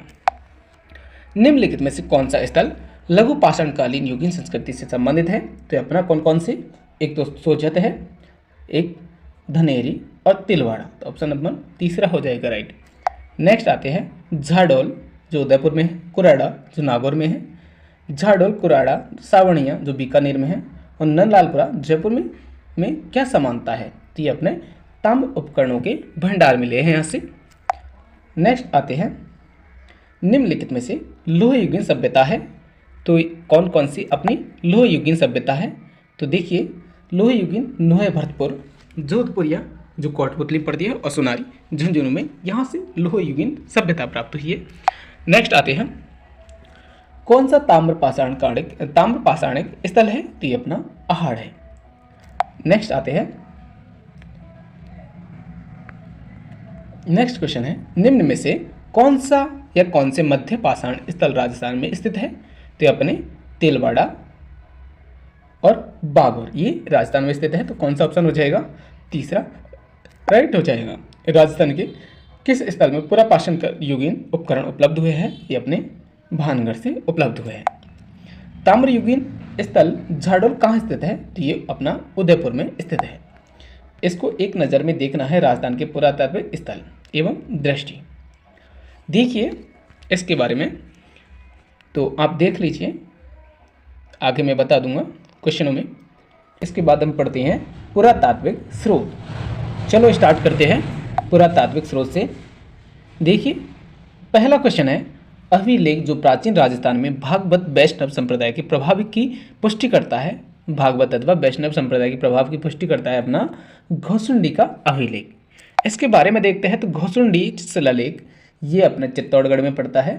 तो घोसुंडी से प्राप्त हुआ इस लेख में प्रयुक्त भाषा संस्कृत है एवं लिपि ब्राह्मी लिपि है। घोसुंडी का शिलालेख सर्वप्रथम डॉक्टर D.R. भंडारकर द्वारा पढ़ा गया। यह राजस्थान में वैष्णव अथवा भागवत संप्रदाय से संबंधित सर्वाधिक प्राचीन अभिलेख है। इस लेख का महत्व द्वितीय शताब्दी ईसा पूर्व में भागवत धर्म का प्रचार एवं संकीर्ण तथा वासुदेव की मान्यता और अश्वमेध यज्ञ का प्रचलन आदि से है। घोसुंडी शिलालेख स्थित है, आपको पता है, चित्तौड़गढ़ में। नेक्स्ट आते हैं घोसुंडी अभिलेख संस्कृति भाषा में लिखा गया है, अभी आपको पता है संस्कृत भाषा में लिखा हुआ है। राजस्थान में संस्कृत का प्राचीनतम अभिलेख कहाँ से प्राप्त हुआ है? यह अपने घोसुंडी शिलालेख से प्राप्त हुआ है। घोसुंडी शिलालेख निम्न में से किस लिपि में लिखा है? तो आपको दिखा है मैंने ब्राह्मी लिपि में। नेक्स्ट कौन सा अभिलेख महाराणा कुंभा के लेखन पर प्रकाश डालता है? तो ये अपना कौन सा कुंभलगढ़ या कीर्ति प्रशस्ति, तो कौन सा कीर्ति प्रशस्ति 1460 वाला। नेक्स्ट आते हैं, देख लो कीर्ति स्तंभ प्रशस्ति लेख में राणा कुंभा की उपलब्धियों एवं उनके द्वारा रचित ग्रंथों का विशद वर्णन मिलता है। इस प्रशस्ति में चंडी शतक, गीत गोविंद की टीका, संगीत राज आदि प्रमुख ग्रंथों का उल्लेख हुआ। इस प्रशस्ति में कुंभा को अभिनव भट्टाचार्य, हिंदू सुल्तान, राय रायण और राय राणुरासो, छाप गुरु, दान गुरु, राजगुरु और शैल गुरु जैसी उपाधियों से पुकारा है। नेक्स्ट आते हैं कीर्ति स्तंभ की प्रशस्ति की रचना किसने की? तो ये की थी अपनी कवि अत्रि और महेश ने। महेश भट्ट ने, कवि अत्रि और महेश भट्ट ने कीर्ति स्तंभ की प्रशस्ति की रचना की। देखिए इसके बारे में, कीर्ति स्तंभ प्रशस्ति लेख 3 दिसंबर 1460 ईस्वी में, विक्रम संवत पूछे तो 1517 ईस्वी में प्रस्तुत प्रशस्ति चित्तौड़ की कीर्ति स्तंभ की कई शिलाओं पर उत्कीर्ण श्लोकों का सामूहिक नाम है। श्लोक 3 और 8 तक बापा का वर्णन, फिर हमीर का वर्णन किया गया है। इसके प्रशस्तिकार कवि अत्रि थे, लेकिन इनका निधन हो जाने के कारण इनके पुत्र कवि महेश भट्ट ने इसे पूरा किया, जिसका उल्लेख इस प्रशस्ति में मिलता है। नेक्स्ट आते हैं निम्न में से किस प्रशस्ति में रचयिता अत्रि और महेश थे? तो अत्रि उनके पिता थे, इसके बाद उनके बेटे महेश थे, तो किसका? अपना कीर्ति स्तंभ प्रशस्ति में। नेक्स्ट चिरवा शिलालेख के बारे में सही है, तो आप जानते हो चिरवा शिलालेख के बारे में, यह 1273 ईस्वी में संस्कृत भाषा में उत्कीर्ण है। दूसरा रत्न प्रभु सूरी इसके प्रशस्तिकार थे और इसके शिल्पी देलहण थे। तो अपने कौन सा राइट हो जाएगा? पहला, दूसरा, तीसरा, तो दूसरा आंसर सही हो जाएगा। नेक्स्ट आते हैं, देखिए चिरवा शिलालेख का बारे में, तो ये बड़गांव तहसील उदयपुर में स्थित है। चिरवा गांव में चिरवा गांव के इस शिलालेख में मेवाड़ के गुहिल वंश के शासकों जैत्र सिंह, तेज सिंह, समर सिंह की उपलब्धियों का उल्लेख है। भुवन सिंह सूरी के शिष्य रत्न प्रभु सूरी ने इसकी रचना की और उनके शिष्य पार्श्व चंद्र ने इसे सुंदर लिपि प्रदान की। शिल्पी देलहर ने इसे दीवार पर लगाया। आगे आते हैं, चिरवा शिलालेख किस राजवंश के शासकों का उल्लेख है मिलता है इसमें, तो आपको पता है मेवाड़ के गुहिल शासकों का। नेक्स्ट, 17वीं शताब्दी की रचना राज प्रशस्ति महाकाव्य के रचयिता है, तो अपने रणछोड़ भट्ट। नेक्स्ट आते हैं, राज प्रशस्ति 1676 ईस्वी में विक्रम संवत 1732 ईस्वी में विश्व की सबसे बड़ी यह प्रशस्ति रणछोड़ भट्ट तेलंग ने मेवाड़ महाराणा राज सिंह के आदेश से राजसमंद झील की 9 चौकी पाल की ताकों में लगी 25 काले पत्थर की बड़ी बड़ी शिलाओं पर संस्कृत में 24 सर्गों के उत्कीर्ण की थी। इससे मालूम होता है कि राजसमंद का निर्माण दुष्काल के समय श्रमिकों के लिए काम निकालने के लिए कराया गया। हमारे देश में सबसे बड़े शिलालेखों में से पाषाण पट्टिकाएं 9 चौकी की पाल की ताकों में लगी हुई है। इस प्रशस्ति से 17वीं शताब्दी के इतिहास के विवाह, खेल, शिक्षा, मुद्रा आदि पर प्रकाश की पर्याप्त जानकारी मिलती है। इससे महाराणा अमर सिंह द्वारा की गई मुगल मेवाड़ संधि का वर्णन है, लेकिन इसका इतिहास उपयोग जगत सिंह व राज सिंह के काल के लिए अत्यधिक है, क्योंकि प्रशस्तिकार उनके समय तक जीवित था। नेक्स्ट आते हैं, किस शिलालेख या प्रशस्ति में मुगल मेवाड़ की संधि का वर्णन है, तो अपने राज सिंह प्रशस्ति में मुगल मेवाड़ संधि का वर्णन है। नेक्स्ट आते हैं, प्रशस्ति राज प्रशस्ति का काल है, तो अपना 1676 ईस्वी का काल राज प्रशस्ति का काल है। नेक्स्ट आते हैं, देखिए किस शिलालेख में चौहानों को वत्स्य गोत्र ब्राह्मण कहा गया, तो ये अपने बिजौलिया शिलालेख में। इसके बारे में देखते हैं, तो बिजौलिया शिलालेख भीलवाड़ा देखिए 5 फरवरी 1170 ईस्वी में, विक्रमपुर संवत पूछे तो 1226 ईस्वी में, तो बिजौलिया का लेख 1170 ईस्वी का है। यह लेख बिजौलिया गांव के पार्श्वनाथ मंदिर के पास की एक चट्टान पर उत्कीर्ण है। इस लेख में अजमेर व सांभर के चौहान वंश के शासकों को वत्स्य गोत्रीय ब्राह्मण बताते हुए उनकी वंशावली व उनकी उपलब्धियां दी गई है। यह लेख दिगंबर जैन श्रावक लोलाक ने पार्श्वनाथ के मंदिर और कुंड के निर्माण की स्मृति में लगाया था। इस शिलालेख से यह ज्ञात होता है कि विग्रहराज चतुर्थ ने दिल्ली को अपने अधीन किया था। किससे? बिजौलिया के शिलालेख से। आगे आते हैं, बिजौलिया अभिलेख किस वंश के इतिहास की जानकारी का महत्वपूर्ण साधन है, तो आपको अभी बताया चौहान वंश के। नेक्स्ट, बिजौलिया अभिलेख का काल है, तो अभी आपको बताया 1170। नेक्स्ट, निम्न में से कौन सा शिलालेख चौहान राजवंश की वंशावली के बारे में जानकारी उपलब्ध कराता है, तो अपना बिजौलिया का शिलालेख। बिजौलिया लेख के अनुसार सांबर झील का निर्माण किसने करवाया, तो आपको पता है वासुदेव ने करवाया था।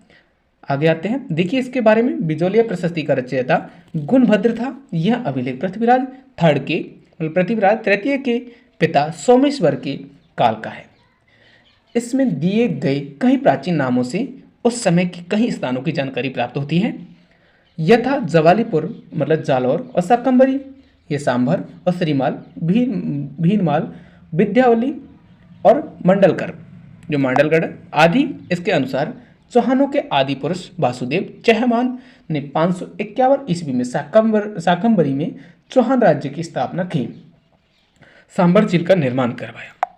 आगे आते हैं, जवालीपुर, शाकंभरी, श्रीमाल जैसे प्राचीन नगरों का उल्लेख किस शिलालेख में है, तो अपने बिजौलिया शिलालेख में।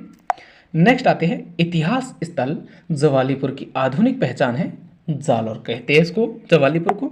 नेक्स्ट आते हैं, बिजौलिया शिलालेख किस चौहान नरेश के काल का है, तो अपने सोमेश्वर के काल का है बिजौलिया शिलालेख। नेक्स्ट, प्राचीन शिलालेखों में जालौर को किस नाम से जाना जाता है, अपना जवालीपुर के नाम से जाना जाता है। नेक्स्ट, आबू के अभिलेख के लेखक कौन है, तो अपने शुभचंद्र है। आबू के अभिलेख का लेखक है शुभचंद्र। नेक्स्ट आते हैं, देखिए इसके बारे में, चलो छोड़िए आगे पढ़ते हैं। श्रुतोत्सव के लेखक हैं, तो कौन है, सोमेश्वर। नेक्स्ट आते हैं, नेक्स्ट क्वेश्चन है रायसिंह की प्रशस्ति का संबंध निम्नलिखित में से किससे है? तो ये अपना बीकानेर के शासकों से है। रायसिंह की प्रशस्ति का संबंध किससे? बीकानेर के शासकों से। इसके बारे में देखते हैं तो रायसिंह प्रशस्ति बीकानेर, यह लेख महाराजा रायसिंह के बीकानेर दुर्ग के निर्माण काल के समाप्त होने के अवसर पर लगाया था। बीकानेर दुर्ग के एक द्वार के पार्श्व में लगी इस प्रशस्ति से ज्ञात होता है कि 30 जनवरी 1589 ईस्वी में बीकानेर दुर्ग का निर्माण कार्य शुरू हुआ था, जो 17 जनवरी 1994 ईस्वी को पूर्ण हुआ। इस लेख में राव बीका से रायसिंह तक के बीकानेर के शासकों की जानकारी मिलती है। इसके अनुसार बीकानेर दुर्ग का निर्माण रायसिंह ने अपने मंत्री करमचंद द्वारा करवाया था। बीकानेर दुर्ग लाल पत्थरों से निर्मित होने के कारण इसे लालगढ़ भी कहा गया। इस दुर्ग का दूसरा नाम जूनागढ़ दुर्ग भी है। नेक्स्ट, कौन सा अभिलेख मंडोर के प्रतिहारों के इतिहास की जानकारी देता है? तो ये अपना घटियाला लेख मंडोर के शिला प्रतिहारों की जानकारी देता है। इसके बारे में देखते हैं तो घटियाला के शिलालेख कब उत्कीर्ण था? 861 ईस्वी में। ये लेख जोधपुर के पास घटियाला में एक स्तंभ पर उत्कीर्ण है। इनमें प्रतिहार नरेश कुक्को का यशोगान है एवं उसकी वंशावली दी गई है। ये लेख संस्कृत व प्राकृतिक दोनों भाषाओं में है। इस लेख में मग जाति के ब्राह्मणों का उल्लेख भी है। इस अभिलेख का रचयिता मग एवं उत्कीर्णकर्ता सुवर्णकार कृष्णेश्वर था। इसे कुक्कुक ने उत्तीर्ण करवाया था। इन्हें शाकद्वीपीय ब्राह्मण भी कहा जाता है, जो ओस वालों के आश्रित रहकर जीवन यापन करते थे। नेक्स्ट आते हैं, घड़ियाला शिलालेख किस भाषा में लिखा गया था? तो ये अपने संस्कृत भाषा में लिखा गया था। घड़ियाला शिलालेख किसमें? संस्कृत भाषा में।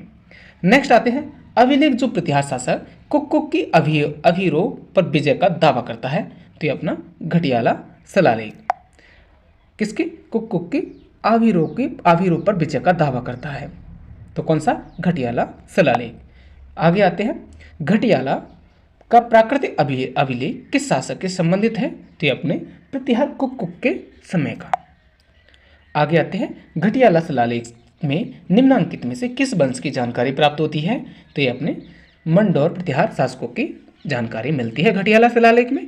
नेक्स्ट आती है, घड़ियाला अभिलेख से संबंधित कथनों पर ये घड़ियाला अभिलेख से संबंधित कथनों में असत्य है। तो हमें पता है अभिलेख में नागभट्ट प्रथम की जानकारी राजधानी मंडोर ये स्थानांतरित करने का विवरण ये गलत है, जबकि इस अभिलेख में प्रतिहार शासक हरिश्चंद्र एवं उनके वंशजों का विवरण मिलता है घड़ियाला शिलालेख में, बिल्कुल सही है।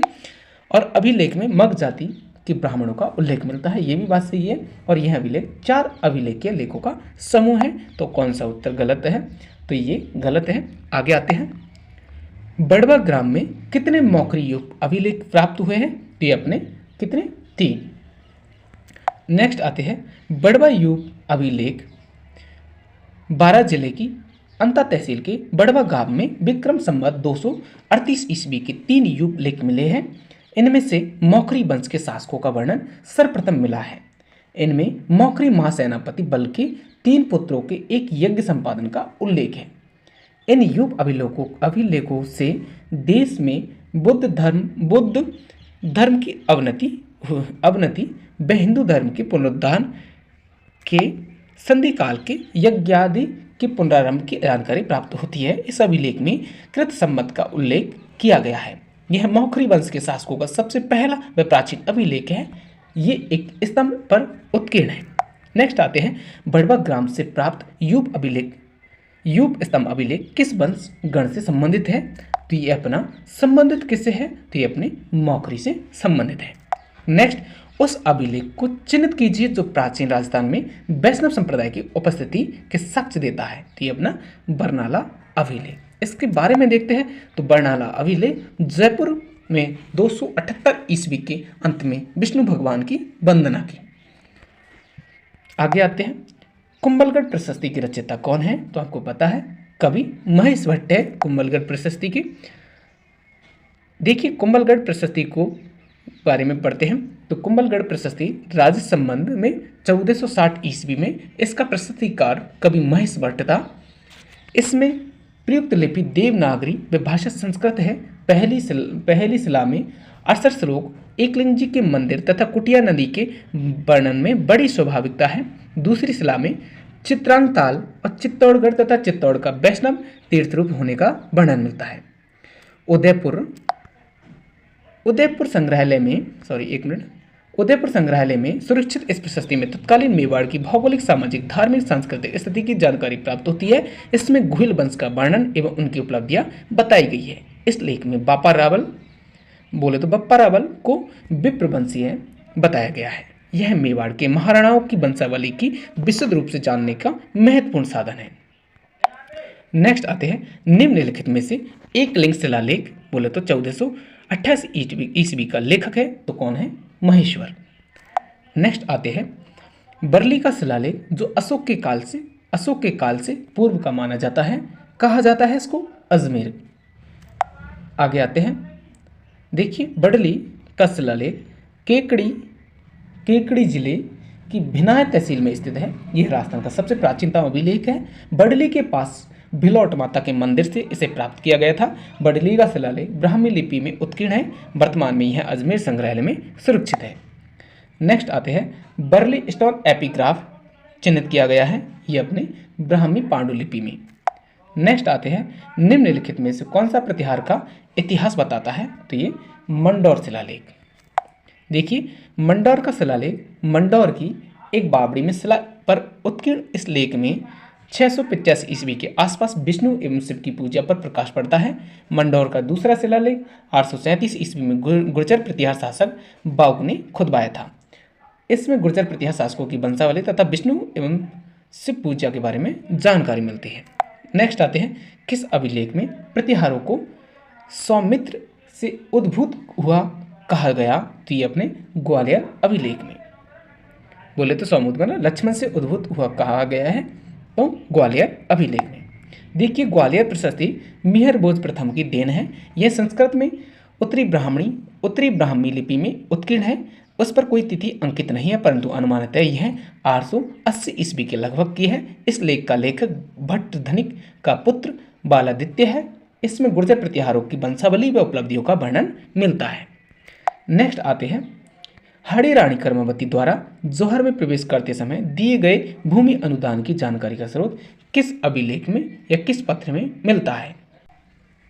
तो ये मिलता है अपने पुर के ताम्रपत्र में। रानी कर्मवती द्वारा जौहर में प्रवेश करते समय दिए गए भूमिदान किस पत्र में? पुर के ताम्रपत्र में। नेक्स्ट आते हैं, नेक्स्ट क्वेश्चन है अपना, देखिए पुर का ताम्रपत्र के बारे में। यह ताम्रपत्र बहादुर शाह के चित्तौड़ पर आक्रमण के दौरान राजपूत स्त्रियों के द्वारा अपने सतीत्व की रक्षा के लिए जौहर में प्रवेश की घटना बतलाता है। इससे यह भी ज्ञात होता है कि रानी कर्मवती ने जौहर में प्रवेश करते समय भूमि अनुदान दिया था। नेक्स्ट, किसानों से वसूल की जाने वाली विविध लाग बागों का उल्लेख किस में प्राप्त होता है? तो ये मिलता है चीकली ताम्रपत्र अभिलेख में, जो 1483 में अभिलिखित था। देखिए चीखली, ये लाग बागों से पता चलता है लाग बागों के बारे में। आगे आते हैं पाशुपत संप्रदाय से संबंधित विश्व गुरु का उल्लेख किस में मिलता है? ये मिलता है हर्ष पर्वत शिलालेख में। पाशुपत संप्रदाय से संबंधित गुरु विश्वरूप का उल्लेख मिलता है तो हर्ष पर्वत शिलालेख में। नेक्स्ट आते हैं ये हर्षनाथ की प्रशस्ति। देखिए हर्षनाथ के मंदिर की यह प्रशस्ति 973 ईस्वी की है। इसमें हर्षनाथ मंदिर का निर्माण अल्लट द्वारा किया जाने का वर्णन है। इसमें चौहानों का वंशक्रम एवं उनकी उपलब्धियां पाशुपत संप्रदाय से संबंधित है। पाशुपत संप्रदाय से संबंधित गुरु विश्व रूप का उल्लेख मिलता है। यह चौहान शासक विग्रहराज के समय की है। इसमें बागड़ को बारगढ़ कहा गया। नेक्स्ट आते हैं महाराणा कुंभा के समय का प्राचीनतम ज्ञात अभिलेख 1490 ईस्वी में प्राप्त होता है। 16 तो विक्रम संबंध में पूछा है, तो विक्रम संबंध में कब? 1490 में प्राप्त होता है। तो ग्राम है कौन सा? परदाड़ा से। महाराणा कुंभा के समय का प्राचीनतम ज्ञात अभिलेख प्राप्त होता है कौन से ग्राम? परदाड़ा से। नेक्स्ट आते हैं अभिलेख और अभिलेखों का सही कालक्रम को चुनिए। तो देखिए अपना पहला है घोसुंडी का अभिलेख, आपको पता है कब लिखा था। इसके बाद आता है अपना बुरचला का अभिलेख, इसके बाद बिजोलिया का शिलालेख अभिलेख और नेमिनाथ का अभिलेख। इसका क्रम है इस तरीके से, पहला अपना घोसुंडी, इसके बाद में बरचुला दूसरे नंबर, और इसके बाद आता है अपना तीसरे नंबर पे बिजोलिया का और चौथे नंबर पे नेमिनाथ का। नेक्स्ट इसके बारे में देखते हैं। तो घोसुंडी का अभिलेख द्वितीय शताब्दी ईस्वी पूर्व में लिखा था। बुजकला का अभिलेख 815 ईस्वी में पार्वती मंदिर बुजकला जोधपुर में मिले। बत्सराज के पुत्र नागभट्ट गुर्जर प्रतिहास के शासनकाल का है। इसका सूत्रधार दैया था। बिजोलिया का शिलालेख 1170 ईस्वी का और नेमिनाथ के मंदिर का प्रस्तुति ये 1230 ईस्वी की है। इस प्रकार इनका क्रम होगा। देखिए रसिया की छत्री अभिलेख का नाम उत्कीर्ण है, तो ये अपने नरबरवा गोहिल से। आगे आते हैं। रसिया की छत्री का शिलालेख चित्तौड़गढ़ जिले के राजमहल के पीछे उत्कीर्ण। इस लेख से मेवाड़ के गोहिल वंशीय शासकों की जानकारी प्राप्त होती है। इसकी रचना प्रियपट्टू के पुत्र वेद शर्मा ने की।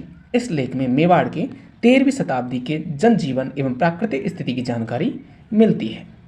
नेक्स्ट आते हैं। कौन सा अभिलेख चित्तौड़ के प्रारंभिक इतिहास पर प्रकाश डालता है? तो अपना मानमोरी का शिलालेख। देखिए चित्तौड़ के प्रारंभिक इतिहास पर जानकारी प्रकाश डालता है मानमोरी का शिलालेख। इसके बारे में देखते हैं। तो मानमोरी का शिलालेख मानसरोवर झील के तट पर विक्रम संवत 770 ईस्वी के एक स्तंभ पर उत्कीर्ण। इस लेख में अमृत मंथन की कथा और 4 मौर्य राजाओं का उल्लेख है। इनमें इसके रचयिता पुष्य, नागभट्ट का पुत्र था पुष्य एवं उत्कीर्णकर्ता शिवादत्त का उल्लेख है। कर्नल टॉड को चित्तौड़गढ़ से प्राप्त इस लेख से उस समय के राजाओं के द्वारा लिए जाने वाले करों और युद्ध में हाथियों का प्रयोग, शत्रुओं को बंदी बनाए जाने आदि की जानकारी मिलती है। इसमें चित्रांग मौर्य का उल्लेख है जिसमें चित्तौड़गढ़ का निर्माण करवाया था। जब कर्नल टॉड इसे इंग्लैंड ले जा रहा था तो असंतुलन के कारण समुद्र में फेंकना पड़ा। किसको? आप जानते हो, मानमोरी के शिलालेख को। आगे आते हैं। मानमोरी शिलालेख राजस्थान के किस क्षेत्र से संबंधित है? तो ये अपने चित्तौड़ से संबंधित है। नेक्स्ट आते हैं। शिलालेख प्रशस्ति और उनके उत्कीर्ण वर्ष के सही जोड़े कौन से हैं? तो आपको बताना है सही जोड़े। देखिए इसमें से देखते हैं। पहला है अपना कौन सा? अचलेश्वर का शिलालेख 1285 ईस्वी का। इसके बाद बिजौलिया का शिलालेख 1170 ईस्वी का और चिरवा शिलालेख ये अपना ये नहीं है तो कुंभलगढ़ प्रशस्ति 1460। तो ये अपना कौन सा हुआ आंसर? दूसरा। इसके बारे में देखते हैं। तो बिजौलिया का शिलालेख भीलवाड़ा में 1170 ईस्वी का और चिरवे का शिलालेख 1273 ईस्वी का और श्रृंगी ऋषि शिलालेख उदयपुर में है 1428 ईस्वी में और रणकपुर प्रशस्ति का लेख पाली में है ये 1439 में। नेक्स्ट आते हैं। नाथ प्रशस्ति राजस्थान की किस रियासत से संबंधित है? तो ये अपने मेवाड़ से संबंधित है नाथ प्रशस्ति। आगे आते हैं। आलमशाही मुगलिया सिक्का राजस्थान में कहाँ प्रचलित था? ये अपना बीकानेर में प्रचलित था। आगे आते हैं। अपराजित के शिलालेख के रचयिता निम्नलिखित में से कौन है? तो ये अपने दामोदर है। नेक्स्ट देखिए दामोदर के बारे में। 661 ईस्वी में दामोदर द्वारा रचित अपराजित का शिलालेख में मेवाड़ के गोहिल शासक अपराजित की उपलब्धियों का वर्णन है। यह लेख मेवाड़ के नागदा गांव के निकटवर्ती कुंडेश्वर के मंदिर में मिला है। निम्न में से किस क्षेत्र में पंचमार सिक्कों के बारे में सबसे पहले साक्ष्य प्राप्त हुए? तो ये अपने राजस्थान से प्राप्त हुए। देखते हैं इसके बारे में। आहत मुद्राएं जो 5वीं से दूसरी शताब्दी ईसा पूर्व। आगे आते हैं। इसके बारे में देख लेना दोस्तों। चलो मैं बता ही देता हूँ। आहत मुद्राएं पंचमार सिक्कों का प्रचलन भारत में 5वीं से दूसरी शताब्दी ईसा पूर्व गंगा सिंधु मैदान में महाजनपद काल में था। बैराट के उत्खनन में एक कपड़े से बंधी हुई चांदी की 8 आहत मुद्राएं प्राप्त हुई। सांबर के उत्खनन से 6 पंचमार्क और रेड से कितने 3075 चांदी के पंचमार्क मुद्राएं और रंग महल में भी आहत मुद्राएं प्राप्त हुई हैं। प्राचीनतम पंचमार्क सिक्कों का समय क्या था? क्या है? तो यह अपना 400 ईसा पूर्व से 100 ईसा पूर्व। डौंडिया क्या है? तो डौंडिया है अपना जैसलमेर राज्य का प्राचीन सिक्का डौंडिया। गदिया सिक्के किस राज्य से संबंधित हैं? तो अपने उदयपुर से। नेक्स्ट आते हैं, मेवाड़ राज्य का सिक्का नहीं है, तो सिक्के नहीं है। देखिए मेवाड़ के सिक्के के बारे में, तो ये सभी है, मेवाड़ के सिक्का नहीं है, तो इसमें ये सभी दे रखे हैं। देखिए चित्तौड़, ढींगला, त्रिशूलिया, भिलाड़ी, उदयपुरी, मूंगली सिक्का, इलची, चांदोड़ी, स्वरूप शाही, फतेह शाही, भोपाल शाही और आलम शाही, इनमें से कोई सा मिलता जुलता है क्या? नहीं है कि मिल रहा है। देखिए डोंडिया है क्या कहीं? तो डोंडिया नहीं है। राजशाही नहीं है, रामशाही नहीं है, तो इसमें से कोई सा मिलता जुलता नहीं है, तो ये सभी सिक्के नहीं हैं। आगे आते हैं, झाड़शाही सिक्का कौन सी रियासत में प्रचलित था? तो अपना जयपुर में झाड़शाही सिक्का प्रचलित था। नेक्स्ट आते हैं, नेक्स्ट क्वेश्चन है अपना, मुगल शासकों के साथ मैत्रीपूर्ण संबंधों के कारण जयपुर के कछवार शासकों द्वारा जारी किए गए सिक्के कहलाते थे? तो ये अपने झाड़शाही सिक्के कहलाते थे। निम्नलिखित में से कौन सा युग्म सुमेलित नहीं है? तो अपना विजयनगर, बीकानेर, विजयशाही अपना जोधपुर से था, तो बीकानेर से नहीं, जबकि झाड़शाही जयपुर थे, और बिनशोपक चाहमान वंश से, और दब्बूशाही मारवाड़ राज्य से। आगे आते हैं, इसके बारे में देखते हैं। तो जोधपुर के शासक विजय सिंह ने सर्वप्रथम मुगल बादशाह शाह आलम से आज्ञा प्राप्त कर सोने, चांदी व तांबे की विजयशाही सिक्के ढाले थे। किसने? विजय सिंह ने, इसलिए विजयशाही सिक्का कहलाया। आगे आते हैं, निम्नलिखित में से कौन सा युग्म सुमेलित नहीं है? तो देखिए सुमेलित नहीं है, तो ये अपना, ये नहीं अभी आपने पढ़ा, विजयशाही जोधपुर से है, जबकि अखेशाही जैसलमेर से, और झाड़शाही जयपुर से, गजशाही जोधपुर से। आगे आते हैं, लिलुलिया एवं लल्लूशाही सिक्कों का निर्माण कहाँ होता था? तो ये होता था सोजतपाली में। आगे आते हैं, राजशाही सिक्कों का संबंध किस राज्य से है? तो ये अपने अलवर से राजशाही सिक्कों का। नेक्स्ट आते हैं,